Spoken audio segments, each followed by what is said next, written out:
यदि आपका झूठ बोलना दूसरे को नुकसान करता है तो वो झूठ नहीं बोलना चाहिए। अच्छा।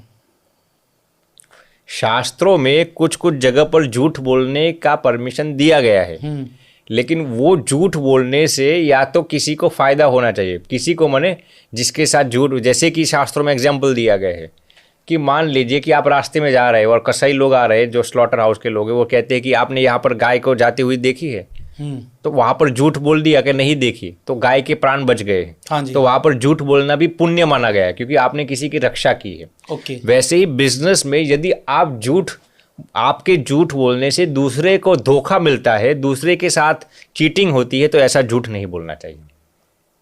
तो वो पैसा बेसिकली टिकेगा नहीं, फिर उसके पास नहीं टिकेगा, क्योंकि वो आगे भी हम इस पर चर्चा हाँ जी, करेंगे। नहीं आप बताएं ना, बिल्कुल यही जानना चाहते हैं कि वो पैसा अगर झूठ बोलकर पैसा कमाया गया है तो वो कितने समय तक रहेगा। हमें एक बंदे ने मुंबई में पूछा था, आशीष जी, कि हमने स्वामी जी कई बेईमानी से पैसे कमाए हैं, ऐसे ऐसा कमाए हैं, लाखों रुपए कमाए हैं, तो क्या वो बेईमानी से कमाए हुए पैसों का पुण्य हमें मिलेगा? लाजिम प्रश्न है ना। हाँ जी, बहुत योग्य प्रश्न है। बिल्कुल। बेईमानी से कमाए हुए पैसों को यदि आप पुण्य के काम में प्रेरित करेंगे तो तो उसका पुण्य आपको मिलेगा या नहीं? ये बहुत बड़ी बात है ये, कि कमाया तो हमने गलत तरीके से है, लेकिन लगा उसको अच्छे कार्य में दिया जी।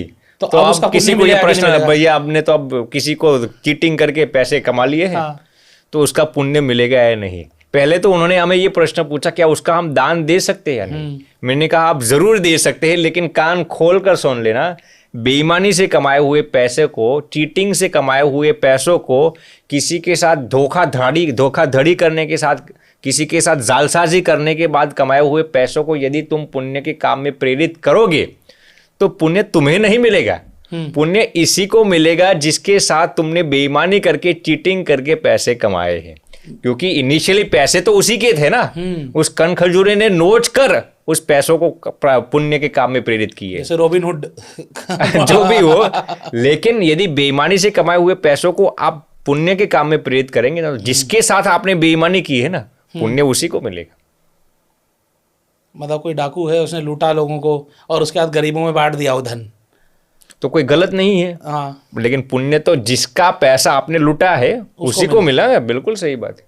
आप तो पाप के हकदार ही रहे अच्छा काम करने के बाद भी। देखिए, अब अच्छा काम किया तो भगवान इतने तो प्रसन्न होते हैं कि भैया चले आपने चोरी कर ली, वो तो उसका पाप लगा। हाँ। अब पुण्य का काम आपने किया है तो माने आपके पाप में भगवान थोड़ा कंसेशन दे देंगे। अच्छा। लेकिन अब मैं ये नहीं कहता कि आपको चोरी करके पैसों को 10% दान में दे देना चाहिए, 100% गलत है। मैं ऐसा इसको प्रमोट नहीं करता कि कभी कभार लोग ऐसे भी करते हैं कि बेईमानी से कमाए हुए पैसों को फिर 10% दान में दे देंगे। ये गलत ही है। हाँ जी, गलत ही है, क्योंकि पुण्य तो उसी को मिलेगा जिसके साथ आपने चीटिंग की है।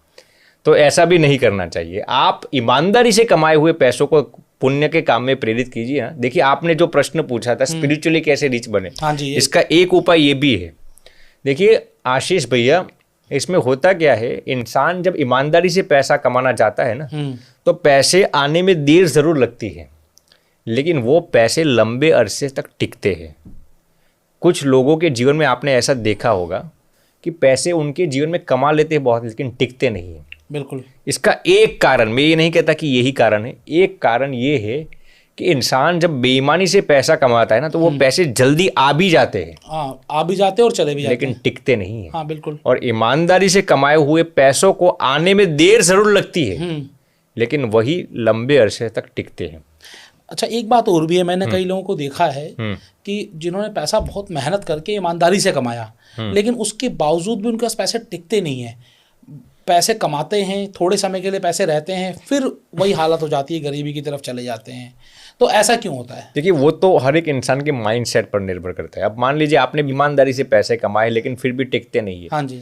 फाइनेंशियल डायरिया हो जाता है। तो हो सकता है कि आपके पास वो नॉलेज नहीं है, वो डिप्लोमेटिक स्किल्स नहीं है कि पैसों को कैसे संजोए रखना चाहिए, कहाँ सही जगह पर इन्वेस्ट करना चाहिए, सही जगह पर कहाँ पे लगाना चाहिए। वो तो एक अलग मामला हो गया, वो तो आप लोग ही इसके एक्सपर्ट हैं। अच्छा। तो आप लोग ही बता सकते हैं। लेकिन मैं तो यहाँ पर ये कहता हूँ कि बेईमानी से कमाए हुए पैसे कभी टिकते नहीं है। इस पर मैं आपको एक रियल रिसर्च सुनाता हूँ। यूनिवर्सिटी ऑफ स्पेन का ये रिसर्च है कि 10 साल तक ऐसे लोगों पर रिसर्च किया गया था जिन्होंने रिसर्च में उनको ऐसा प्रश्न पूछा गया था कि क्या आपने अपनी ज़िंदगी में बेईमानी से पैसे कमाए हैं, तो कितने कमाए हैं। पूरा रिसर्च कॉन्फिडेंशियल था, यानी कि किसी को मालूम नहीं था कि ये बंदा उत्तर में क्या दे रहा है, वरना कोई भी स्वाभाविक रूप से सब ना कह देंगे मैंने बेईमानी से पैसे नहीं कमाए।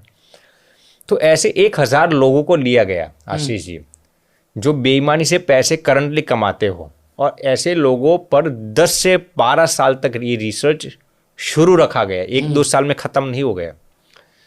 अब ये रिसर्च ये कहता है, ये मेरा खुद का रिसर्च नहीं है, जिन लोगों ने 1000 लोगों ने जितने भी बेईमानी से पैसे कमाए थे ना, 10 साल के बाद उनकी जो नेटवर्थ थी ना, गौर से सुनना, उनकी जो नेटवर्थ थी ना, वो 10 साल में तो बढ़नी चाहिए ना। हाँ जी बिल्कुल। ऑन एवरेज 20 से 25% उनकी नेटवर्थ कम हो गई थी 10 साल के अंदर। अब हर साल बढ़नी चाहिए, कम होती जा रही थी।